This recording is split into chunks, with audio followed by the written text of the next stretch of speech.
It has nothing to do with the game anymore. It is now about life, and it's about having hope, and it's about being able to beat something that seems so much bigger.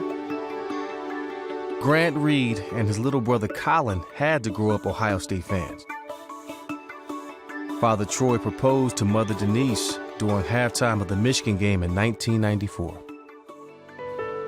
They've never known anything else. They both are Ohio State fans. I mean, that's our game day tradition, is that we get together here in front of the TV. After the Buckeyes' 2011 season, the Reed family knew there was something wrong with Grant. He started to get headaches and things, and it wasn't normal. They just wouldn't stop. So I told my mom, and my dad took me down to the ER. The one thing we said was, as long as it's not cancer, we'll be fine. And we got back into his ER room, and the ER doc asked us if we could step into the hallway with him, which we knew was not a good thing. And he told us that he had a pretty large tumor. And so we went in and broke it to Grant, and he wasn't quite on board with it yet. I was in tears, I'll be honest. So was my dad and mom. Everyone was. I thought it was over. Grant didn't care to refer to his sickness as cancer. What was it about the word cancer that just didn't vibe with you? I'm a smart kid, and so I know what cancer means. And I really didn't like it. You're asking an 11-year-old boy to talk about death. You know, am I gonna die? You know, he asked us that several times. And as a parent, it's tough. He looks at us and just out of nowhere, and he goes, I know what I'm gonna name this thing. And I'm like, what are you gonna name it? And he goes, I'm gonna call it Michigan, because Ohio State always beats Michigan, and that's what I'm gonna do. He put it into something that he knew. Every Saturday, he watches the Buckeyes, and it's a game, it's competition. And that's what it became for him. It was something for him to beat. Grant went through a 16-and-a-half-hour surgery to remove a golf ball-sized tumor from his brain. That was just the beginning of his fight to beat Michigan. He had several complications after surgery.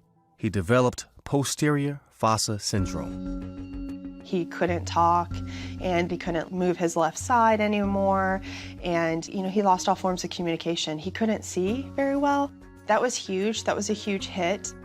Grant eventually regained some of his speech and control on his left side, but still faced a long fight to win against Michigan.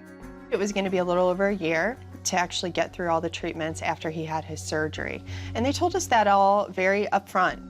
What is it like going through chemotherapy? Ooh, you think you're in a bottomless pit, and you're never gonna come out.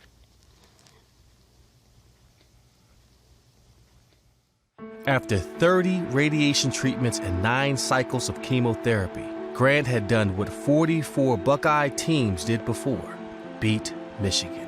I got good news for you. What? Your scan looks great. Yeah. Yeah, I can actually show you pictures. That's where Michigan used to be.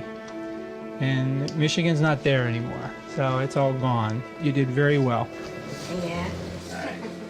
It'll always represent a time in our life that we grew, that we became closer, and that the world embraced us. When Ohio State players win a game against Michigan, they are given gold pants to commemorate the victory. And as a true Buckeye, Grant was given the same. You know what happens when you beat Michigan? You get gold pants. And Grant, I've got a pair of gold pants for you here today. They have your initials on it. Now, I had to wait till I was 18 years old before I could get a pair of gold pants. And you get a pair of gold pants at 12. Beat Michigan will always have more meaning. As hard as you guys play on the field, my son fought every bit that hard.